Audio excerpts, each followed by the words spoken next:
welcome to our February 15th, 2022 special budget meeting for tonight for the Board of Selectmen. All those that can, please rise and join us in the Pledge of Allegiance. Mr. Way, would you lead us, please? To the flag of the United States of America and to the republic for which it stands, one nation, under God, indivisible, with liberty and justice for all. Okay, continue our discussion for the 2022-2023 budget. Tonight we have the Building Department and then Public Works, which encompasses engineering, building maintenance, and IT. So, Mr. Way, you're first, so if you'd like to walk us through your budget and then any questions we'll have for you. Normally, I know you haven't been here, but, you know, we did, you know, we know you've had a lot of permits and so forth like that, so we wanted to be sure we gave you a chance to come before us. Well, I believe I've done before the board every year. Okay. The items are pretty much the same. A couple of things I asked for have been adjusted. Since COVID started, we've 47% increase in permits and doing it with the same staff. Revenue is up, I don't know what the exact number is today. Revenue is up substantially.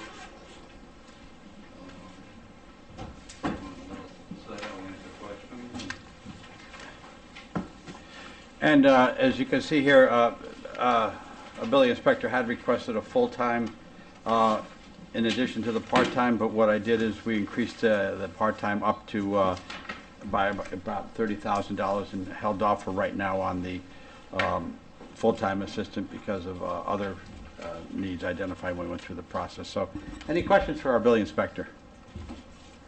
I think the only question I had was relative to the narrative that talks about the increase in upcoming work on 212, but you just said you have a 47% increase in permits this year over last? Since COVID started. Yeah. So I think that explains that. So that was the only question I had. Okay. I have a Ann, question. yes. This is about permit refunds for refunding application fees when a job is canceled. And I'm confused why there's $1,500 there, because I'm assuming if you send it, you would just send the money back to the person. Well, if it's a prior year budget, that's what it would come out of. Current year budget is not an issue. Okay, that makes sense. Especially people across the fiscal years. Okay.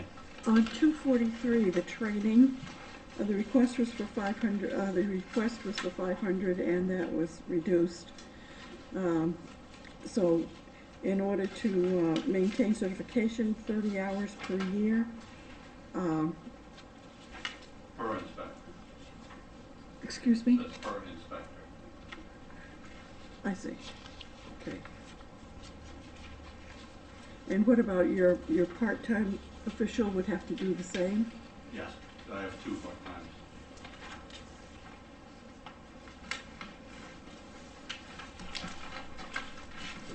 Well, Mr. Siri, what happens if their certification runs out? Is that their responsibility to renew? No, it would be, we would help make sure that they stayed certified for the annual training. But how can we if there's no money in the budget? Well, no, the training now has $500 in there. Oh, I see, okay. All right. We've been kind of scavenging our way along for the last several years, picking up free credits where we can. Okay. It's not always the most ideal solution because you have to take a class that may have nothing to do with it. We'd rather take more focused classes. Yeah, Okay. yeah, I have a question on the same topic. So what exactly is that yearly training to maintain the licenses, and was it done in 2021 and 21-22? It's done every year. It's done every year. So could you explain what that is? Well, we have to take 30 credit hours of training, then certified training by the Office of State Building Officials. It's through the state of Connecticut. It's through the state of Connecticut. Well, it's certified training by the state. So it could be a college course, it could be a special class put on by the Wood Products Association, National Fire Protection Association. They put on seminars in various locations. They also put on kind of their own minimalist training, spread out in the course of the year, which kind of stuck with whatever they decide is the topic of the week, or topic of the month, really. And are these online courses, or do you have to go someplace specific to take them? The ones through the state are pretty much online at this point. They used to be, you go to Central Firehouse or something like that. But they obviously all gone online. Some of the other more focused ones, National Fire Protection Association and FEMA and things like that, are still doing in-person training. And then I noticed on the transportation allowance of $500, mileage when using the person's own vehicle when there are not town vehicles available. How often does that happen? A little bit every week, usually. We have one vehicle and 3 inspectors, so at a certain point, we've got to be in 2 places at the same time. So it's almost always my vehicle. I keep the part-times in the town vehicle. And they work different days typically, sometimes together, but for the most part, different days. Thank I you. had Go ahead, Dan. I'm sorry. Go on, sir. On the line 216, the permit software, Yes. so I see that there's some additional fees. So we're transitioning to a complete digitized record for the permitting process. Do I understand that? That's the intention, yes. We've talked about possibly maybe finding some wiggle room there if we do that, try and incorporate that with some, on our request for American Rescue Plan money. Well, that 10,000 is an unknown price. Right now, we pay $1,700 a year for very rudimentary web services. What I've negotiated with the company we're with now is a complete overhaul and upgrade of the package, $20,000 package that they're going to give to us. They've been bought out by a larger firm. That will necessarily increase the yearly fees. We're also talking about digitizing all of the records, which will also have a yearly fee. And then we'll try to mesh all that stuff together. So we don't know what the yearly fees are going to be, but that's a reasonable estimate at this point. Is the idea to digitize moving forward, or are they going to go backwards and try to digitize? We got to go back to the life of any building standing. So you could do a digital search if you're doing a permit. The idea is to tie everything together with GIS system, tie together with tax assessor system, so that you can go online, click on a property, See if there's a and closed pull up permit. everything you need to know about that the history of that property, Yeah. what flood zone it's in, any permits, any violations, so forth and so on. Thank you. So when people are getting permits now, say they come in this week, do they do it on paper, or do they just Oh, submit it's it all paper. electronically? It's all paper. It's all paper, is that gonna I mean, change? they can scan stuff in and send it to us, but we haven't worked out the logistics of the payment, so it's still a physical process. It's still physical. Is it gonna, do you see it in the future Yeah, that's becoming all computer? Well, that's part of the new permitting software that we hope to get to, will allow on an online presence.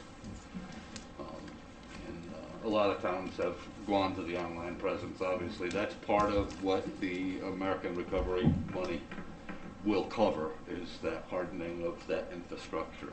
Now, when you go forward, say online, will that make the process faster for a resident who's trying to get a permit? It should make it faster for resident contractors and so forth. Most contractors would rather sit at home and do that rather than have to run around town hall and Yeah. come visiting us. I mean, So they that's, can sit at home at night, punch in what they need to punch in, take care of everything without necessarily even coming in. okay. A lot of the stuff is routine, relative, changing windows, changing doors, doing a roof, electrical service. Those can be quick and easy. Do you have to go to the different sites and just check out all the work as it's done? At the end of the day, yes, everything gets in a field inspection to be closed out properly. Or do these field inspections, do you do them like, as the project is continuing, or do you just go at the end? Well, it depends on the project. A roofing inspection we do as they're stripping the roof, because we can't see what's underneath it after they put the new roof on. So, you know, after that, it's a new roof, right? So we want to see underneath it. Electrical service, we want to see when it's done. Make sure everything's torqued down, tightened up, the right size wires and so forth. So there's a range of things in between. So is most of your day spent on the road looking at places, or is it mostly spent in the Most of my office? day is paperwork. Paper. All of Okay. my assistants' days are on the road inspecting stuff. Okay, for you. Got it. Thank you. Any other questions for Mr. Way? Okay, thank you, Steve. Thank you.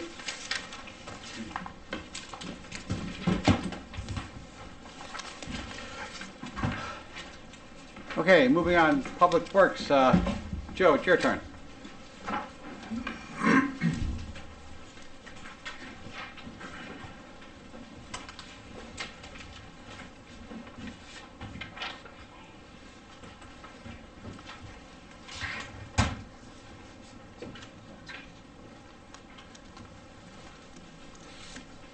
Joe, just make sure your mic is on too. It is. Okay.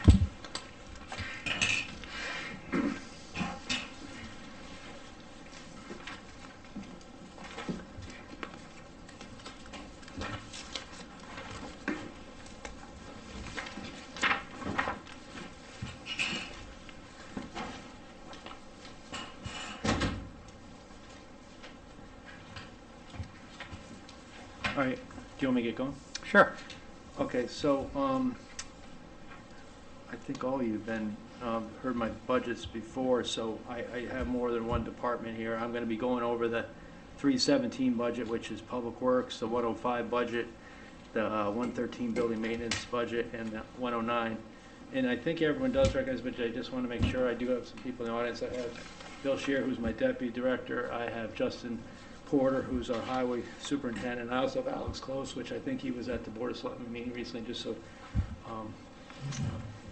when I'm gonna jump into the 317 budget, but I did want to hand out something to you guys, because I have these multiple budgets, it gives you a little better understanding of the highway department, but also you're gonna start hearing about percentages to the water and sewer department.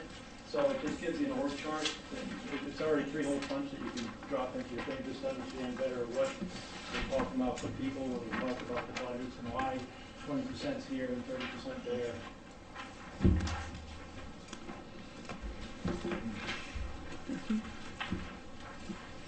There's one other thing I'm going to give you before I get into it, is that because there's 4 budgets here, this kind of gives it all, compiles all the stuff I'm talking tonight about past years, where the budget's going, and it's applicable, especially with IT, because IT's been kind of growing, and I haven't been trying to grow it. It just, the town is evolving, so it kind of, even though we're going over 4 budgets, it kind of puts them all together to kind of see the total compilation of what's going on.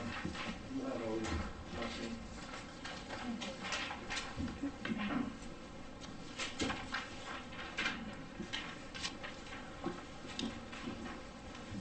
All right, I will jump into 317 first, and I did give talking points to Sandy, so she has them for the minutes. So digging into highway first, the 317.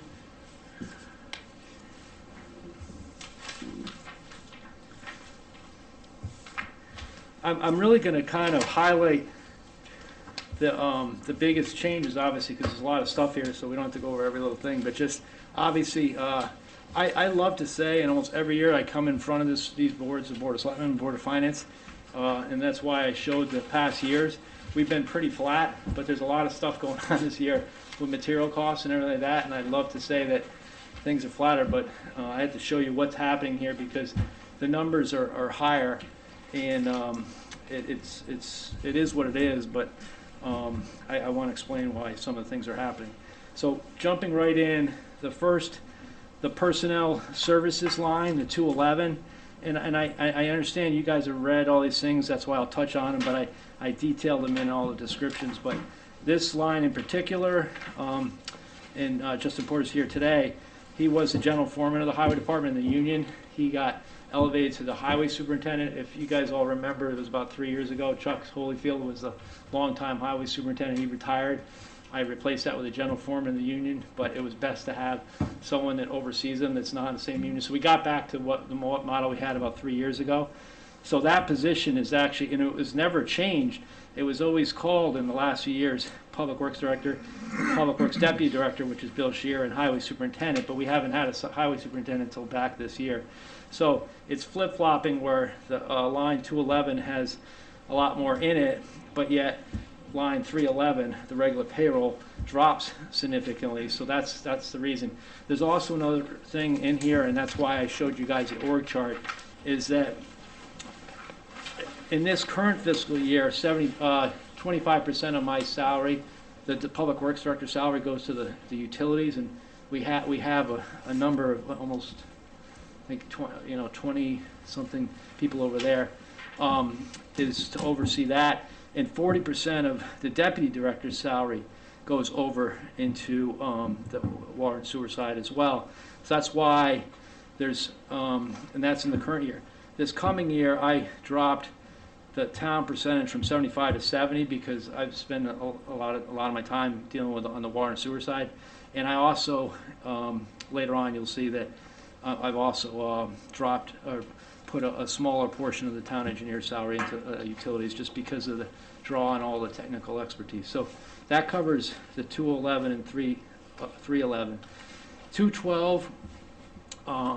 My explanation there, and I look back at the notes, and there was actually notes that I was passing on to the first selectman and to the director of finance. But right now in the present budget, that the tree warden is under the capacity is under the public works in my position because I have the license to do that.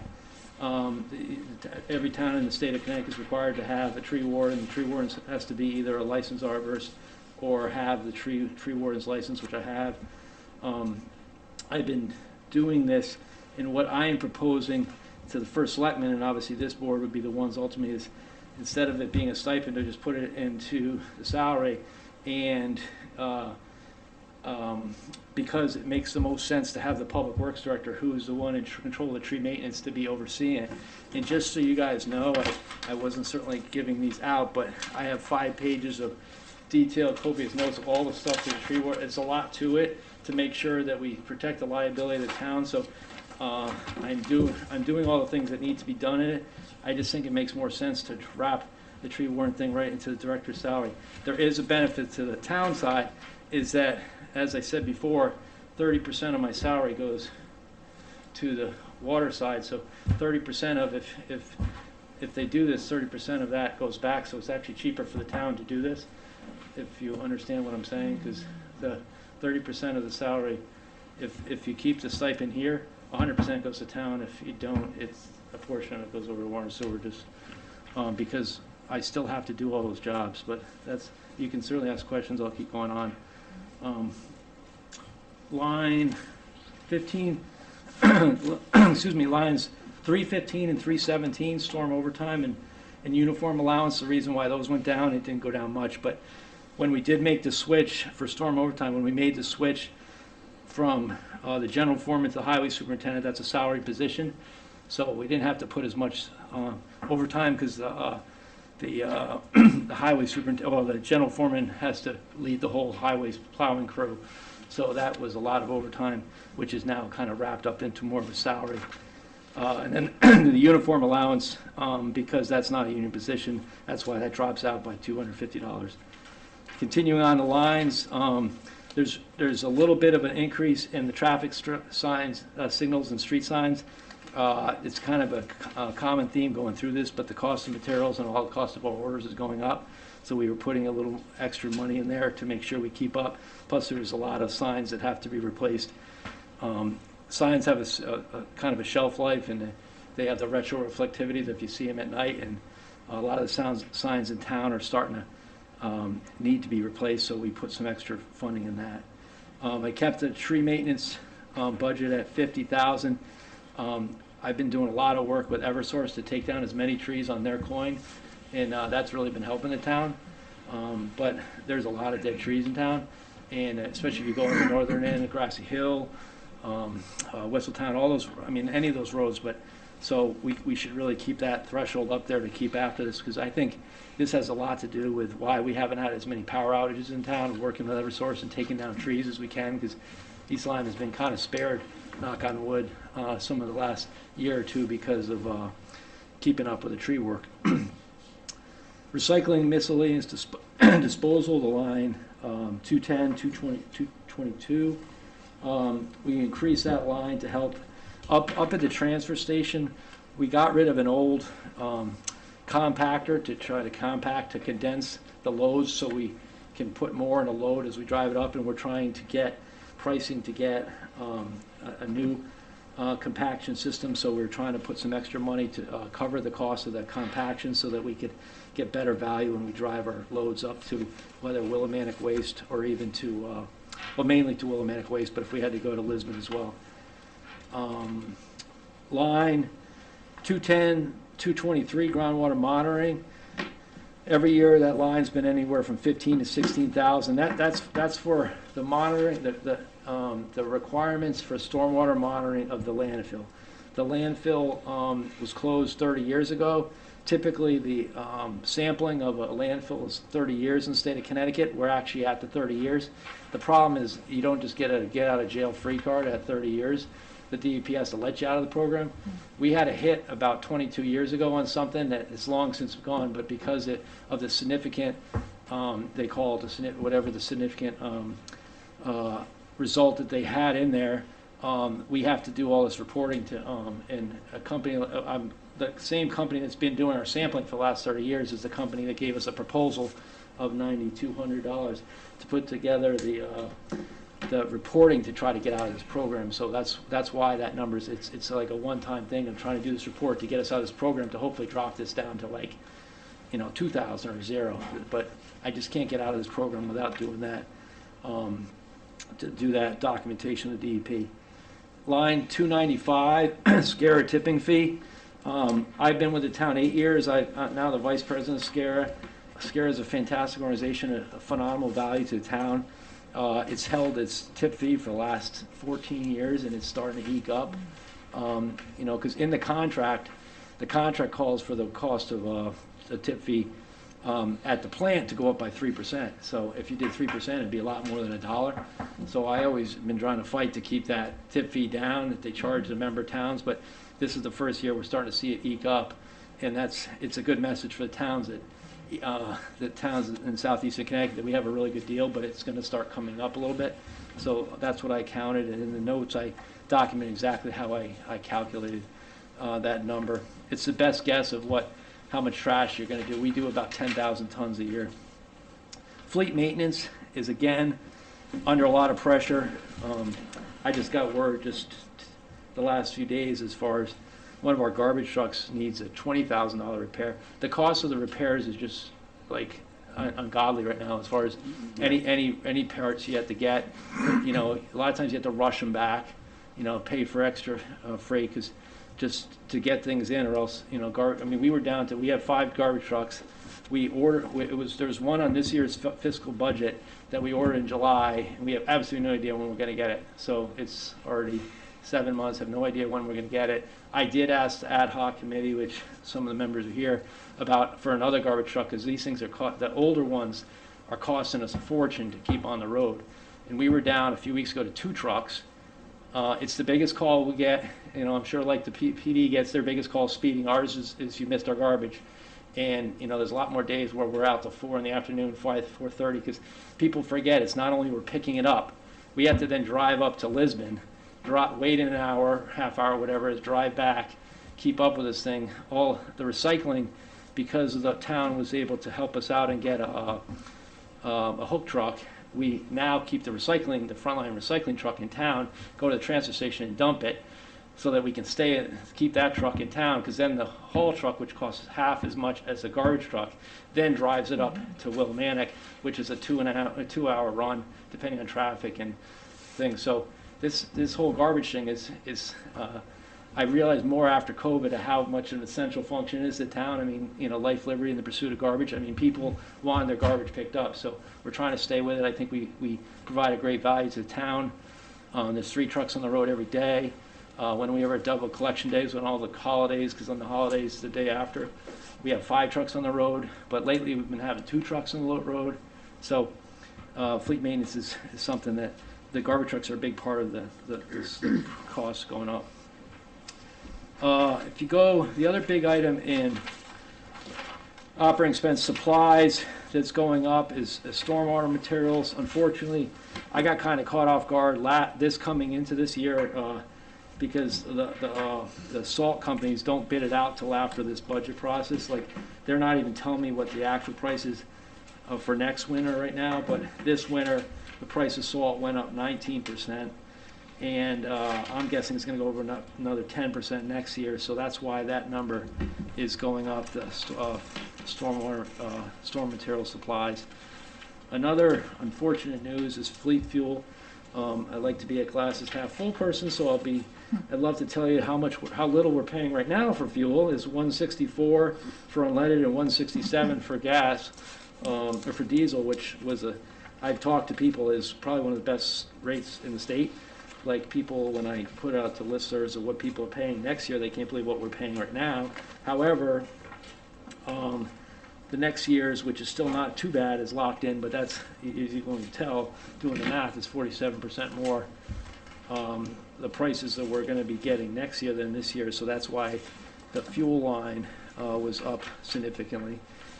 And that's, then there are some revenue lines because I think I did skip one line, but the bulky waste line is up, but that's just what the bulky waste line is. What, if you go back to the first page, 210, 296, I'm budgeting this year 105, but if you look at it, the clue is last year the actual expense was 132, which I didn't.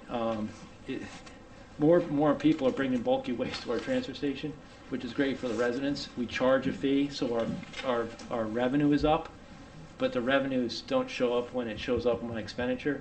So the town's getting more money. That's why the landfill deposits, we've been keeping up with it, and we've been raising the rates in the transfer station to keep up with our costs. I'm going to actually ask this board in the next few months to raise the rates of bulky again, because it's kind of as a user-driven function. No one ever seems to kind of bark too much about the rates, because that's what it's got. They love to get it off their truck and their car to get out of it, but with more bulky waste is more cost. So on revenue, the landfill deposits are going up. We're getting really good value for scrap metal, that's why the recycling is going up. But in general, this budget is up more than I like, but there's, as I explained, all the reasons for it. So if you have any questions on each budget, I'd like to answer them for you. Questions for Mr. Bergaw? If I could. Bill? Your town engineer budget and this budget traded $11,000 for storm management, or? Yep. Can you just talk through why?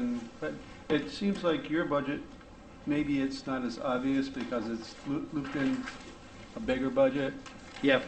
So the best explanation of that is that, and thank you for bringing that up, because that was the only other kind of funny number that I didn't explain. The stormwater permit compliance has always been covered in the engineering budget, but a few years ago, a lot of pressure was put on it as far as extra sampling, so I just put it into the highway budget. I've slid it back, so even though the stormwater permit compliance is going down $6,500 in this budget, it's going up $6,500 in the engineering budget, so it's a wash. And that is all handled by the engineer, and all the sampling, that's the person who signs off it, so it's actually the more appropriate place to put all the stormwater compliance. So I'm kind of fixing what it should have. We started getting more money in the highway budget. It's really an engineering function because it's testing, stormwater sampling, and stuff like that. But last time it was there, it had too much pressure on it, so you had to move it back here. Well, I'm trying to put back right now the $10,000, and we'll get to the engineering budget, should cover it, but there's an extra $1,000 just in case we have extra sampling and stuff like that. So there's just a little bit. There's $1,000 in this just in case the engineer needs extra money for sampling, but I'm trying to put all the costs of the sampling and the cost of the municipal separate stormwater permit. I'm trying to put all those costs in the engineering budget where it should be. I hope that, I think so. It's a small enough number that it doesn't, it's probably, I get it, I think. The tree maintenance, is there any state grant money or something like, if we have a lot of trees dying, is there a specific reason for it? Or is it just that we've got dead trees because, welcome to well, Connecticut? I mean, you have the emerald ash borer, so all the ash trees are dying in town. I mean, that's a major issue. You had the gypsy moth invasions of, I don't know, 3-4 years ago, so all the oak trees are dying. It's just, every town's faced with it. Are there grants? I don't, do you guys, if there's grants? Yeah, I mean, I don't know if there's yeah. grants. I mean, you could use town aid road money, you could use other things. The best thing for the value, in my opinion, for the town is to make Eversource cut down as many of them as you can. Because then it's being paid, I mean, it's paid out of your electric bill, my electric bill, but it's not paid out of the town's bill. So they've done, I bet Eversource has done $60,000-$70,000 worth of tree work for us in the last year. And we know where one of those was. What's that? And we know where one of those Yeah, was. that's right in front of your house. You are correct, sir. The town did not pay for that. No. All right. The hook truck that we paid for a couple of years ago, is that working? Absolutely, it's used You're getting the every bang day. for the buck that you wanted? What's that? You're getting the bang for the buck that you wanted? Absolutely. The nice thing about that is because the recycling, everyone wants the recycling picked up Monday through Friday during the day, but I can run a truck, three loads up to Willimantic Waste, and even if the driver gets back at 5 o'clock, I've gotten 3 loads up to Willimantic, and I haven't driven my $300,000 truck, I've driven my $150,000 truck. So that's worked out really well, and I remember you being on the board when we did it. And then the fleet fuel is all based on the same number of miles this year and last year, this year and next? I have a whole spreadsheet of tracking all the, because, I mean, the fleet fuel's tough because it's the police. I don't control the police. It's the animal control. It's all the different departments. So I basically take an average of all the years and try to project what they're using. But this, the 46% is based on the same number of gallons this year and last year? Yes. Okay, that just seems like a lot. And the other thing, when we did the police department, we talked about the town boat and whether or not there's any opportunity for you to look at their marine, I know marine fuel is different, and they were telling us that marine fuel is different, but I don't know if there's any economy of scale that you could help them when you do your magic. Yeah, they used to do that. The bigger thing is transporting it to try to get the fuel. They'd have to drive it out to Field services. field services building to get it, because trying to transfer that every time in the 40-gallon fuel cell could be a real pain in the butt. Okay. Thank you. Ann? I just have a question on 296, the bulky waste change and tipping. Yep. So it looks like it went up 41.24%, and then you're saying that you want to increase the bulky waste tip fees. So would that mean that we would be getting more money and this number could go down? No, because revenue is under the revenue. Landfill deposits are up 25,000. Part of that is going to be the additional amount that I want to charge. It's all factored into the revenue line. So revenue is not offset in the expenditures, it's just put into revenue. Okay. And the way I come up with the bulky fee is it's basically, what are they charging me per ton, which is $88 a ton, and then we divide it by the average number of tons you get in a load, which is about 4, and then you put in the cost that Willimantic Waste also helps, supplements us by taking loads. I mean, otherwise we have about 400 loads go to Willimantic Waste a year, so if we can do about 150 to 200 of them, Willimantic does it. It's and all that's factored in, and whatever that is, we put a premium on top of that the town, it's for our administration of all our trucks and all of doing like that, and that's how I come up with the rates. I don't just we make them up. But as the tipping fee at Willimantic Waste goes up, I try to raise the fee up there so more revenue comes in, so we have the same spread instead of, because when you don't change those fees, you're losing money by taking it in, and we're not a business to make profit, but we're also not, I'm trying to keep up so this revenue helps the big picture. So I think we've done a good job of keeping those transfer station rates at a reasonable amount. I always check other towns, make sure they're not too crazy, but we don't want to like have rates sit there for 5-10 years, because Willimantic Waste and all these vendors, they just keep raising the rates. They keep raising the haul fee, they keep raising the tip fee. Everything's going up, so we're trying to keep everything. Now, do you have a contract with them that you? No, we don't. negotiate? We don't. It's kind of hard. I'm trying to get scared to do economies of scale of all the towns, and we're working on that. But we don't have a contract right now with Willimantic. They're really, there's them and CWPM in London, but there's really not anywhere else to send it. So. Thank you. Yeah, Ann? a couple of questions. Thanks, Joe. The traffic calming measures, that $5,000 figure, 225. Yep. So it says here that the department wants to use these funds to help buy more digital speed signs. So do we have a goal of how many we want in town? I mean, this has been something that seems to be working. They are working. And the problem with those signs is they're about $4,000 each. yeah, so And that was they're my not- they're question. not How much cheap. are they each? And I They're can't remember They're from 4,000. 4,000. Okay. Which seems like a lot, but you can collect all the data. The police, Justin Porter, when they put those up, then they can, the newer ones, they can Bluetooth them, so we don't have to continually go out there. I mean, we can get the Okay. Bluetooth data right over it. Those are smart signs. It tells you how many vehicles are going by, how fast they're going. We share all that information with police. A lot of times, the first call was speeding, complaint to the department. Now the police would ask us, hey, can you put a sign out there? So we put the sign out there, gives all the data. It tells them that the best time to put in radar is at 7 in the morning. I guess you could be intuitive and say that, but it will tell you exactly what the speeds are, what the high speeds are. So that's a big thing. But we also, we're trying to look at other measures, because speeding is such a big deal, and that's why traffic calming, at least if I have a line that I can try to look at, I'm going to be looking at trying to do some additional edge line on Grand Street over here in Smith.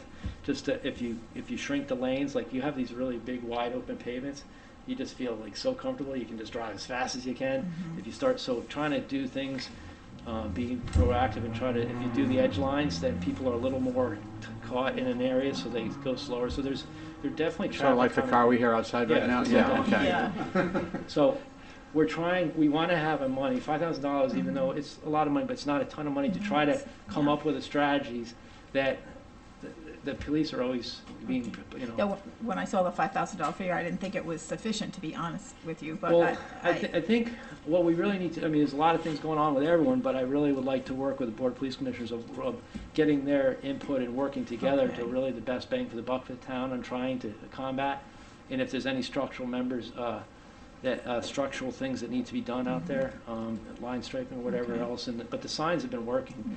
And so we kind of look at this I think we figure have as a we have placeholder. we have then. 6 in town, but 6. We're constantly all summer long asking people, and it gets to be kind of cumbersome for our department, because what we do is move them around, Okay. and every time you move them around, you have to reprogram them and stuff like that. So Okay. the more you get, the more you could keep.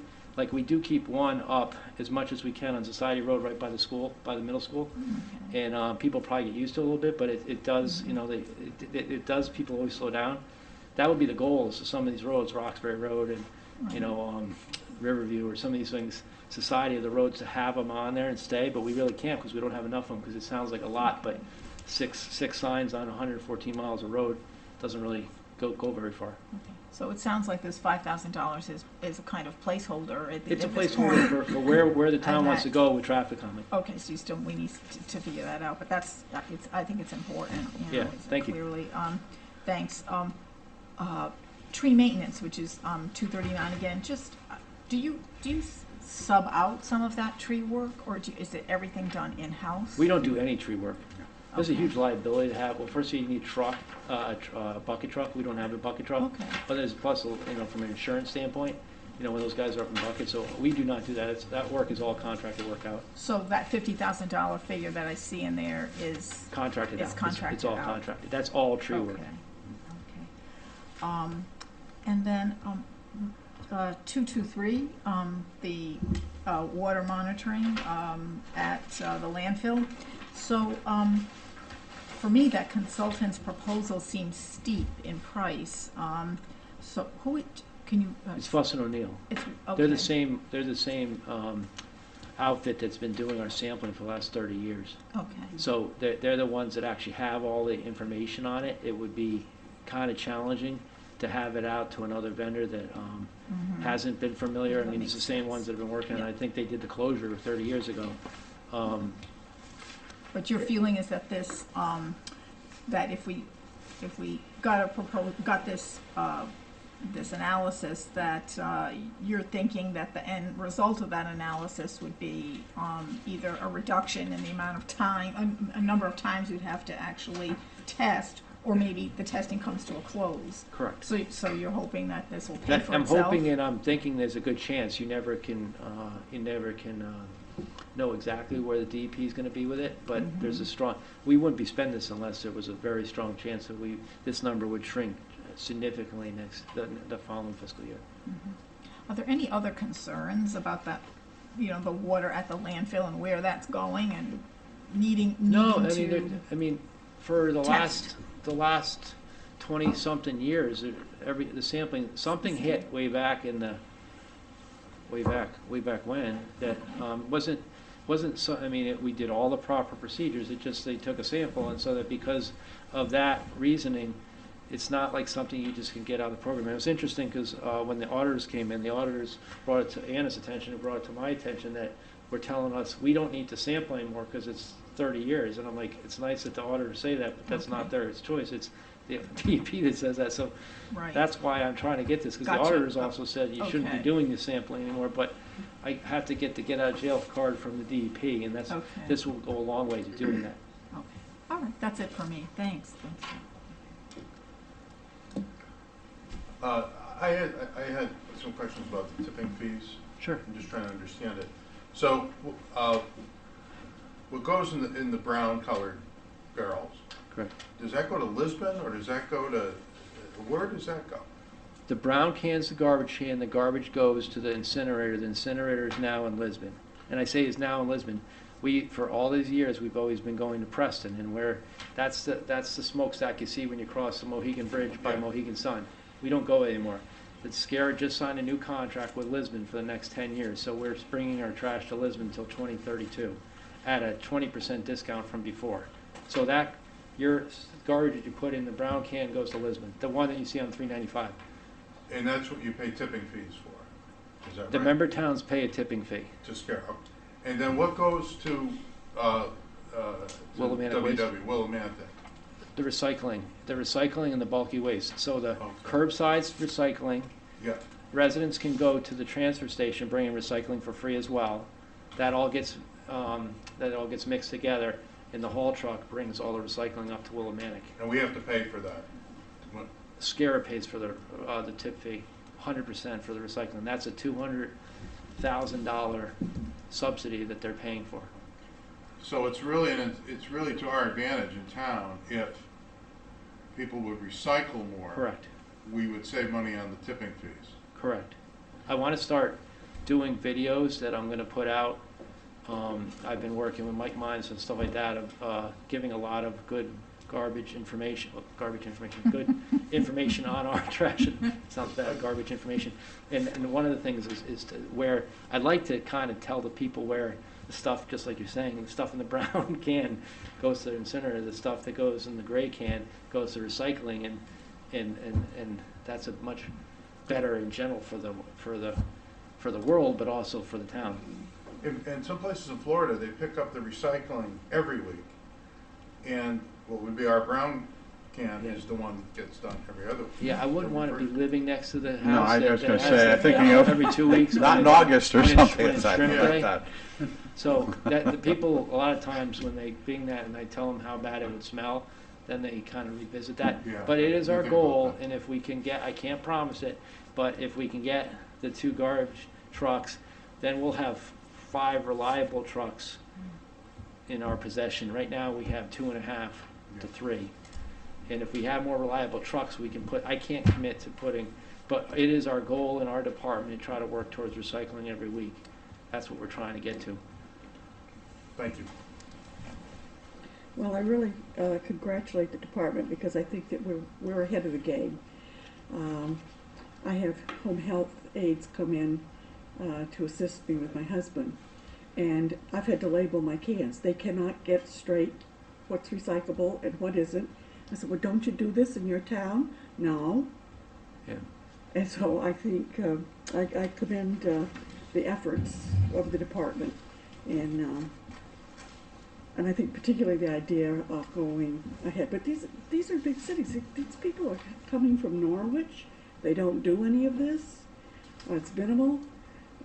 So I think we're on the right track, and whatever we can do to bolster that, I think it's definitely will help us. It's not just the cost; it's the environment as well. The groundwater monitoring at the landfill. So do we do any groundwater monitoring anyplace else in town? We do sampling of the stormwater outlets, and that's the actual thing that Bill Weber was asking about, the stormwater compliance, is we have to do sampling, but that's at the outlets of our drainage systems.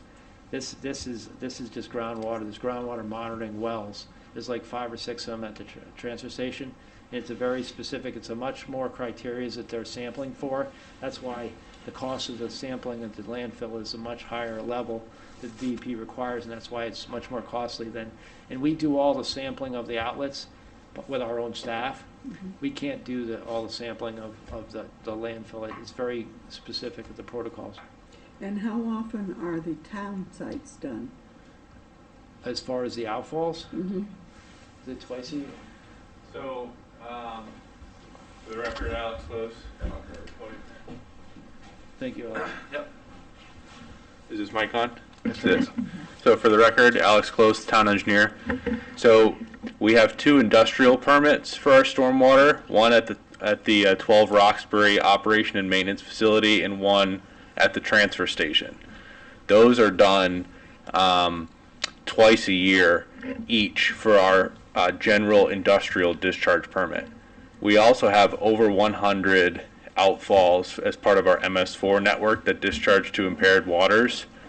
And the MS4 permit is not, it's not on a regular testing cycle. When they release the new permit, they'll probably get on a regular testing cycle, but you have to have every single one of those outfalls tested at least once, and then if they cross a certain threshold of bacteria and so forth, you have to test them more than once.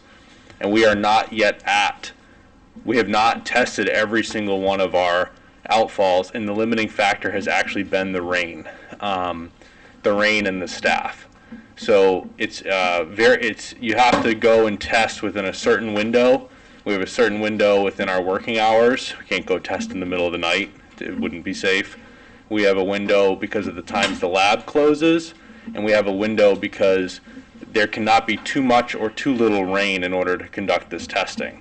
So there's the 2 primary permits, which get done twice a year regularly. It's a lot easier to test an outfall in a 6-month period. And then we do our best, myself and Peter, my civil engineer, we do our best to go and do the testing for the MS4 permit, essentially whenever the rain and our work schedule allows us to go and get that information and go and collect those valid tests and get them over to the lab. But like I said, there's over 100 outfalls that need to be tested for that MS4, so it's quite a considerable undertaking. We are looking at potentially the Central Region Council of Governments has a low bid out for stormwater sampling that a company, Weston and Sampson, won that low bid. I am currently just talking to them to see how much they would charge to go and just do all of the sampling one time through for us, because they have the manpower to do that. It'll come down to the cost of what that would be, contracting with them versus myself and the civil engineer doing that. But that would just be a one-time, one and done to get all of the data up front. And then moving forward, the goal is for us to manage the MS4 permit completely in-house. And that's one of the reasons you'll see that money has shifted from the highway all to the engineering department, because it's really an engineering function. I am, as the licensed professional engineer for the town, I'm signing off on these permits. The permits are made out to the town of East Lyme, but I'm the signatory authority as the registered engineer to say that I'm in compliance and I've read and done all my due diligence and so forth for the permitting. So that's why it should be in that budget. So 2 permits, the 2 industrials get done twice a year, and the MS4, we're doing the best we can to keep up with that MS4 permit, which is, you'll ask in a lot of towns, we're not the only one, where I think we're doing actually pretty well. It can be a difficult permit to keep up with if you talk to neighboring towns about their MS4, but we're doing the best we can. Does that answer your question? Yes. Thank Okay, you. thank you very much. He's being shy about saying they do the best they can. They do a phenomenal job on it, and I know it helps the stormwater and the water quality of our town because of all the stuff we're doing. Okay, the other thing is the tree warden. Yes. I know that's a relatively small amount of money, but because it's a state mandate that we have a tree warden, Yep. is it wise to continue with that as a separate line item so that it shows up clearly? That's the board's, a lot of towns, the duty and responsibility then becomes on the public works director, so it's up to the boards and where the line is, but it could easily be wrapped into the job description, so it's a responsibility of the job. So there's no necessary requirement of the state that it be a separate line item. We are required to have one though, so. We are, and you're required to have one, and you're required to have someone that's licensed to do it, and I have that license. And what about the deputy tree warden? What, Is there somebody filling that position? yes, he's right over there. He's now the newly promoted highway superintendent, is Okay. also the deputy, because I can't be everywhere at once, and he's on the road, so he has the ability to post a tree as well. And between the 2 of us, we keep up with all it. Thank you. I just got a Sure. question. So, just talking about traffic calming measures, I live off of Chesterfield, Yeah. and I don't know if this even deals with you, it might be the state, but on that road, they have like, the dotted line, so it's like passing, you Yeah, can yeah. pass on that. You know, I'm driving 45 on that, and people are whizzing by me going 80. Is that something the town deals with, or is that, because it's a state road, that they could change it to like a double, So double line? The answer is the latter. It's not the town, it's the state's thing, but there is a method to get to the state, and what you would do is if people are interested, and I get these calls sometimes, they need to direct it to the police. The police chief is the legal traffic authority representative of the town. Okay. If they bring it in front of the legal traffic authority, which is the board of police commissioners, there's a form that they can do for petitioning the state to do something about it, because your road, I know exactly what you're talking about. Oh, no, it happens a lot. It's basically a racetrack, and those, Yeah. and there's a lot of issues with those passing zones, and that is the method. There always should be a method for residents to appeal something or to bring it up, and that is the method. Is you can't go to the DOT, they will not listen to you. If you go through the legal traffic authority, the board of police commissioners, they send it up there, they have to take it into consideration that the town's legal traffic authority is requesting them to look at this passing zones on a state road.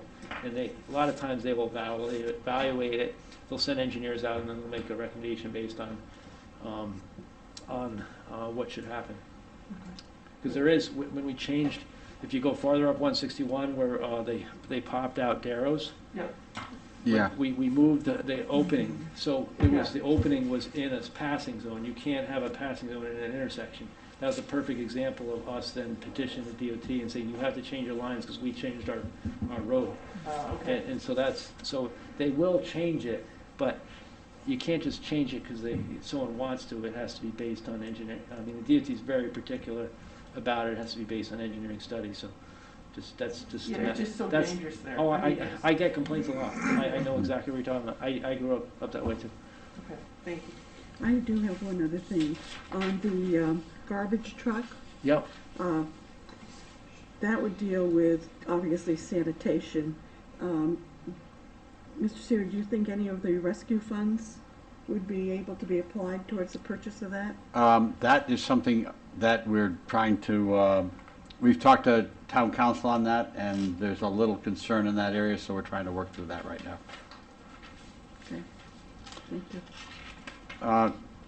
Joe, one thing to point out here too is Sure. next year, we'll be looking forward to in Oh, line 210, 400 utilities, the streetlight program we Yeah. adopted, Dan, and you remember that? yeah. That's going to see a significant savings for next year, so This- it's always a little bit of good news, so. Yeah, I had it in my notes, there was a lot here, so I like to try to, and I thank you for bringing that up, but glad to say for the people that have been on the commissions that I talked to 7 years ago about this great idea, we're at the end of, this is the 7th payment, so there'll be significant reduction in the order of about $145,000 in that line next year for good. Okay, and Joe, I know you locked in a few months ago with the fuels. Any idea what it would be today if you locked in? Well, I locked in 75% of it, so it's not all locked in, but Okay. it's more than that. Okay, I figured it would be. I mean, if you've noticed the fuel market, it's just, it's No, I've going, noticed it's the going fuel. up I and think up we and all up, have, so it's kind of scary. Okay. Okay. Any other questions on 317 before we move on to town engineer? Okay, Joe, you're still up. All right, well, engineering has always been a budget that there's not too much, and I appreciate Alex standing up and talking about the stormwater so that we don't have to get too much into it. The main thing I want to say on this, and this budget is going down, is that there was a transition. This fiscal year budget, our former town engineer Victor Benny left the town in July, or end of June, and then Alex came on board in August, I believe, end of July, August. The amount on the town engineer line item is less for two reasons. One, that Victor had been here a while, but second of all, I mentioned in the org chart that this year I'm putting 5% of the engineer's salary towards the water side because he has been helping them with American Rescue Fund determinations and some other stuff, and I don't want to have an engineer being paid by the town that's working for the utilities. So that's why that number is dropping. Stormwater management we talked about, it's just so we remember, it's up 6,500, but I took 6,500 away from highway, so it's a net neutral as far as the stormwater management cost of the town. And the dues and professional organization is up slightly because we're fortunate as a town that we have 3 licensed professional engineers, me, Bill Shear, and Alex Close as well. I had been charging in the past the professional engineering license to highway, and it really should be being charged here, and that's why that number went up. Is there any questions? Any questions on town engineer? Okay. Building maintenance.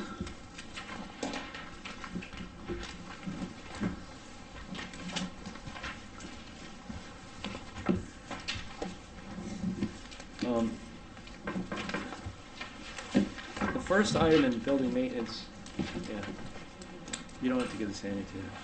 Can I keep them out one? I'm trying to give you guys, because the biggest impact in the building maintenance is the custodian line. So I have a matrix that shows that we gave really long thought as to how, we just took on, as you're all aware, that the police just moved into the new, well, the downstairs is 15,000, that there is, the fire marshal is upstairs, so that's a significant, you can't compare apples and coconuts to what the building they were in now. So it definitely takes more hours with that facility. So we took a long, hard look, and this is the result of that. What it means for money is, I know there's a lot of colors and coded and stuff like that, but the main thing here is that we're upgrading our 30-hour position right now. I'm trying to upgrade to a 40-hour position, because once you have someone 30 hours, you're already paying them benefits, it's paying them $10 more, and we have a huge need as opposed to bringing in I'm not proposing to bring any additional benefited people. I'm taking people that aren't full-time and bringing them to full-time, so. They already have benefits. That already have benefits. Good, yeah. So there's not that extra benefit cost.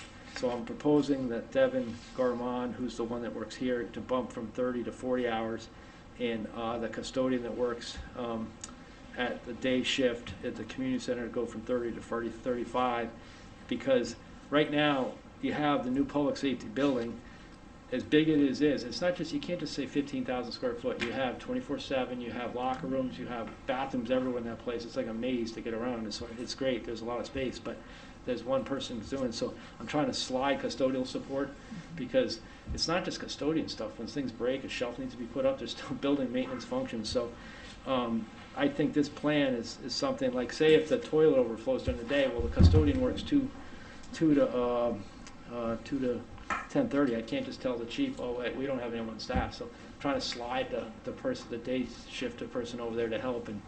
And Ron Bentz, our building custodian, building maintainer, has to then choreograph it, because there's, 70 fire dampers. I mean, all these things have to be reset. So this is still aggressive as far as hoping to cover, because they just moved in, but that's why the custodian line is going up. And I think that's pretty impressive. It's not even going up that much for the amount of square footage that we're taking on.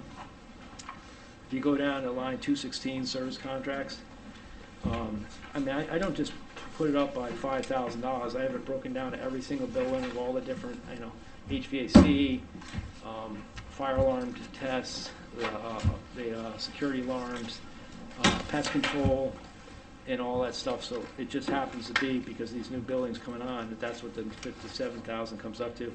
The building maintenance line, we bumped up some, just because there can be very much costlier things happening over there. The fire protection line, you've been hearing this for years. We had to, and Mr. Siri is the chairman of the Water and Sewer Commission, it's always discussed, but the goal of the Water and Sewer Commission is to get back up to that $70,000. That was, that line for fire protection used to be $70,000 17 years ago. It got dropped to $15,000, and in my time here, it's $15,000. It's already up to $57, because we've been bumping up every 10 years. So that's why that line is up. Telephone and custodial is just, it's all broken down as far as what specific the increase is. Yeah, the cost of the VoIP was going up, the voice over internet. And electricity, I broke it down. There was just a slight increases, because I'm just starting to get a good feel of what the new public safety building is going to cost for electricity. But the bigger line of Moss is heating oil, and it goes back the same thing with the fuel cost for the road fuel, is that we had great rates we're paying $1.11 right now for propane, and that's going to probably be closer to $1.70, $1.80 next year. And number 2 fuel oil is going up, so I had to adjust that number up. So do you have any questions on the building maintenance? Just so I can explain back about the 295 fire protection, for the fire hydrants, the town paid water and sewer a fee per fire hydrant years ago. There was a time when water and sewer was flush with money and so forth like that, so the cost was reduced way down to a lot less amount of money. And then here again, as time went on, water and sewer obviously needed those resources again, because a lot more expenditures as time went on. So we started adding, what is it a year now, Joe? 10% a year to bring it back up to, it's not, like I said, it's not even back to the level it was, but we're getting closer. So, there are some water and sewer members that wanted to bring it right back up to the top, but, you can't, go back and do that. So, and this wasn't a unilateral action. This was the commission at the time voted, the Water and Sewer Commission did vote on this, so that's why it happened. But I just want to explain that a little bit more. Okay, and then you had a question. That was exactly my question. Okay, I did it, okay. Spot on. Okay. So, yeah. Any other questions Well, on? we just got this sheet just handed to us, so I don't know what, So so I'm just looking for Saturday and Sunday coverage. So Saturday and Sunday is not, it's basically being covered by the existing staff. It's not budgeted in the line. If I say budgeted, in my budget, Parks and Rec pays the cost of overtime on Saturday, and whatever budget, I think it's one of those activity fund budgets, and then the library pays the cost of the Sunday. It is identified on there. I don't have a specific person, a lot of times it's one of these. Yeah, it has to be one that of these rotates people. around, it's, yeah. Yeah, correct. But what about Saturday and Sunday for the public safety building? Did you say It's- that and I missed it? Well, because the general staff I mean, dispatch is there all the time, but on Saturdays and Sundays, the main crew is not gonna be, I mean, the police come in through, so that, but I don't have any coverage for the weekends. There wasn't any coverage in the old building. But we didn't have holding cells and things in the old building. Any kind of, yes, that's correct. Any kind of, major issue of cleaning, I've been talking to the chief, it's gonna have to be some service master. If there's specific calls, then we're gonna have to have overtime calls to, come in and do that, but, I can speak to, Roseanne, it's not unusual for police departments not to have anybody on for weekends. I know we never did. The barracks, you know, some do in the evenings. Well, actually, no, Waterford has a community service officer, which is different. It's sort of like the lockup facility area. But it's not unusual not to have coverage on weekends. All right, so then, let's say that they do have a couple of people in there that are in holding cells. Then somebody would have to be brought in on overtime, is that what you're saying? well, only if there's an issue. They wouldn't be brought in overtime to clean, but if there's some issue of some sanitary issue that the police had to address, they would have to call us. But it's not, there's no intention for us to be actually doing regular cleaning on the weekends in that building. Okay, thank you. Any other questions? On 216 service contracts, it seems like half of them are time and material and half of them are regular service contracts. Is that just based on the age of the building? Is that why some of them are structured one way and others are structured the other way? Are you reading that in the notes? Yeah. I had to read your notes. I don't have a life. That's good. I mean, it's good that you read the notes. So service to Lyme, It just seemed to me like one would be more economical than the other. So if you have half one way and half the other way, it's probably based on the age of the equipment. the town hall community center has the contract public. The only other buildings is time and materials, because those are our primary buildings. The public safety, that includes, the community center, that includes, town hall, the public works garage, the FSB, are our four biggest buildings. I'm trying to see which buildings it doesn't include. The Nyack fire stations, if we have to go in there and do any kind of time and material basis, we don't have them on a service contract. Roxbury garage, we go in there when we need to. So there's really, besides those four buildings, there's really not much other facilities that we have. Those are our primary facilities. Did I answer that? Yeah, I think so. I think the ones that you have a lot of steady work, you have a contract for, and the ones that just sporadic work, you do time and material. Correct. Yeah, okay. Okay. Any other questions? Okay. And Chief Finkelstein could not make it tonight for information technology, which is too bad because he was obviously very much involved with all the IT information or processing that was done over at the new public safety building. So I'll leave it to you, Joe. Yeah, so you guys have all heard me give this IT budget, and before me was Mike G, and I think Bill's still here. I think a big part of the reason why the IT budget was in Public Works is because of the gentleman behind me, Bill Shear, the deputy director, because he was always been, for the last 20 years, been working and helping out with IT. But the whole purpose of this, we've been talking about the last 2 years, is we're looking to do a bridge, because back to the org chart, there's one person in IT. Right now we have one person, Carmen Ames, it's downstairs, and that's just woefully insufficient to have one person in a town this size. Further, that we've been waiting for the police to move over to the new building, but if you go in that building with the server rooms, with the in-car cameras, now they have all body cameras, the dispatch, it's way too much stuff to have any one person. But the other thing is, just in general, of someone that's looking at a 5,000-foot level of IT, of where we're going and what softwares have to be using, what security walls, what's like that, it's really hard on our existing staff person to try to, because they're constantly being called about changing passwords, about doing this system, about doing this system. Someone else, Mr. Way, mentioned earlier tonight about a permit management system. Well, all that kind of stuff is IT related, so people always call IT later and say, oh, I got this thing and I got this problem, how are you going to fix it? And well, you didn't tell me about it beforehand. So IT is so important that we really need to kind of set up IT, in my opinion, in this town. So this budget is finally showing it's beyond the bridge. We're on the other side of the bridge. What we're proposing is to have a director level position. I did try to check around with other towns to find out what they might be paying and try to get a guesstimation. So that's the number I put in there, was based on the best guess of what it would take to bring someone in. Going on, and I'm sure that there might be questions about that, but I'll go through this budget and then you can ask the questions. The good thing about this budget, hopefully, is that as you saw in the years past, is every single penny is identified in the document you have, so hopefully that answers a lot of your questions. But in the copier maintenance, the reason that's going up is because they needed an additional copy machine, and I identify the cost in the detailed breakdown.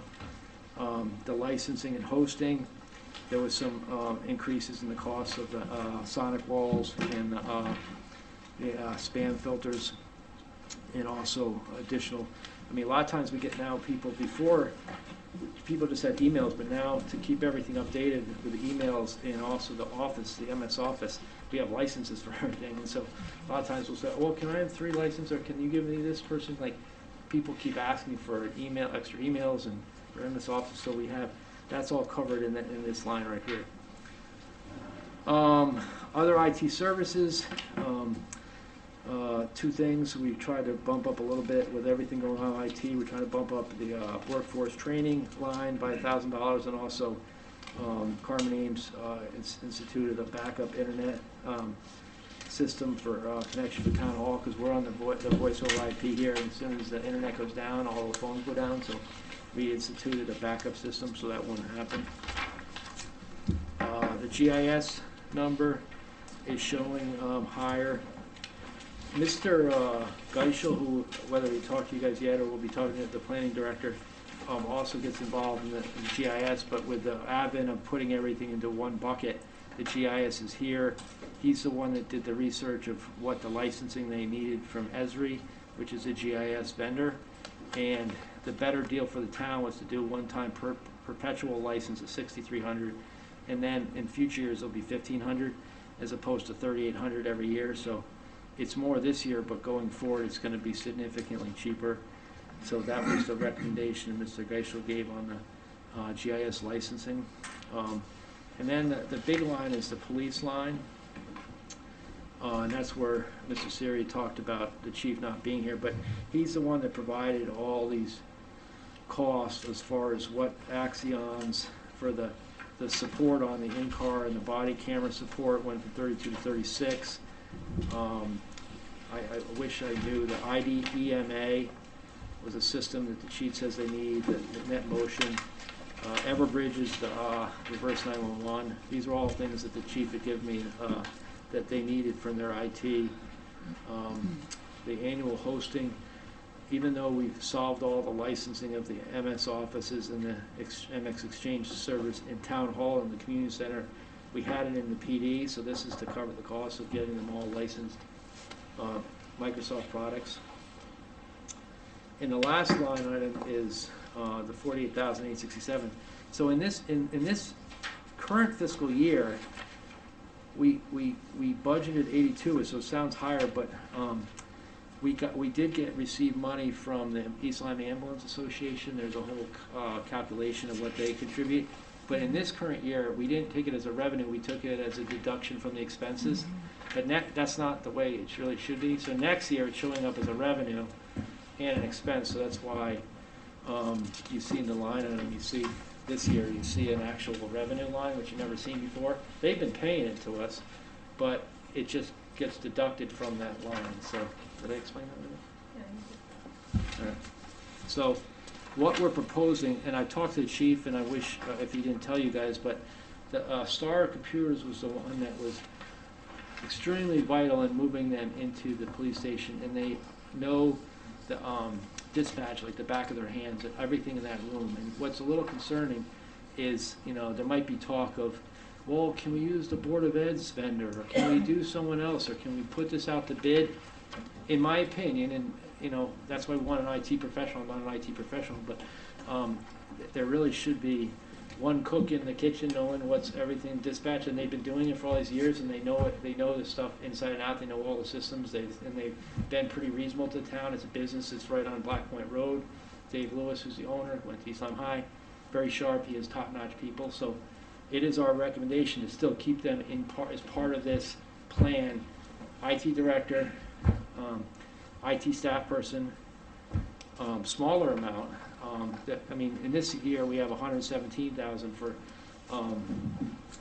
put in for a retainer for Star. We're proposing 50,000 next year, which significantly reduces that, but still keeps them as a cook in the kitchen of making sure that all the, especially the emergency services, the key in this whole discussion was the emergency services weren't getting the IT servicing because everything's so sophisticated over there, and this plan should address that.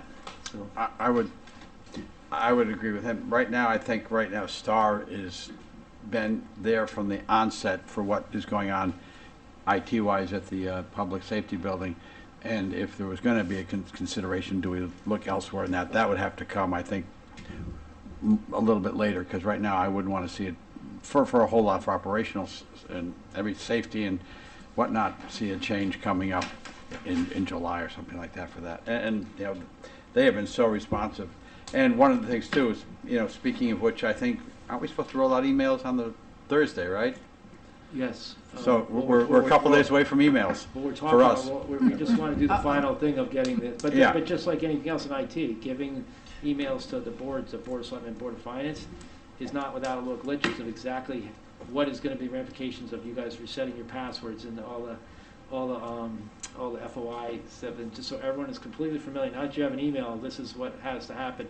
You're not going to have emails just like we made them a little different at the end of it, so it doesn't look exactly like staff, so that people will know that you guys are board members. I think we went with eastlineboardmember.org or something like Yeah, that. yeah. Townhall.com. Yeah. Just so it's not confusing, because it's really important to keep track of these emails and knowing what the issues are, because you might have issues, and then what are you going to do? You're going to call IT staff to try to fix it out, so to make sure there's no It's a issue. growing field. And one of the things too is, we would have loved to do them a little early, but Carmen, you know, our only IT person on staff right now, has been a little occupied the last few weeks with the move into the police station, obviously. So, you know, we did not make that a high priority over her for the last few weeks. You know, obviously that was. So, Joe, I'll let you finish. I'm sorry for interrupting. No, it's fine.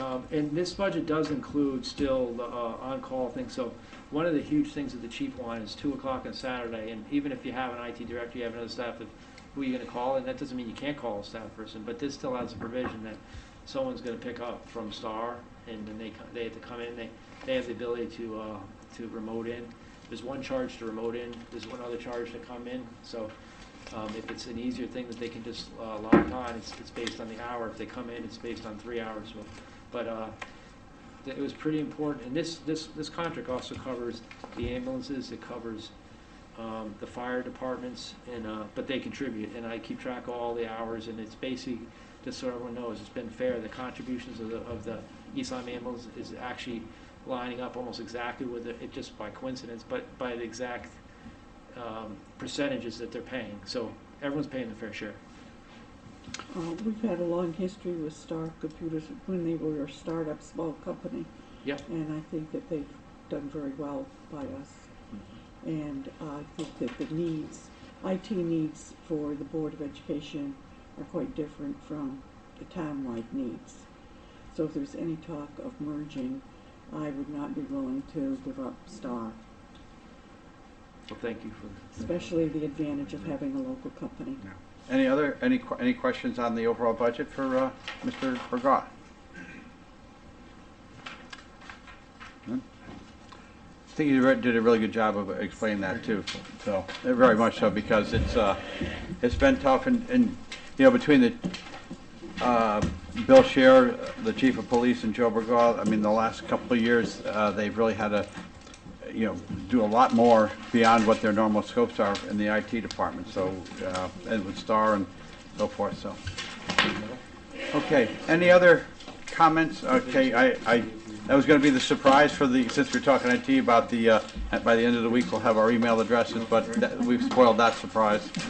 So any other comments on any object, because we get to see each other again in less than 24 hours. Are Bill? you keeping a list of things that we're gonna talk about during deliberations, or are we all just keeping our own? Keep your own list, and that's best to do. And as we, Ann brought it up today, she was here for a few minutes. We'll go through the book from start to finish, at the beginning and work our way to the end when we do deliberations, go through each, to make it that way too. We can skip over the first selectments, obviously, but beyond that, so, but anyway. Any other comments? I will entertain a motion to adjourn. So moved. Moved, second? Second. Second, all those in favor? Aye. Aye. We are adjourned. Thank you all.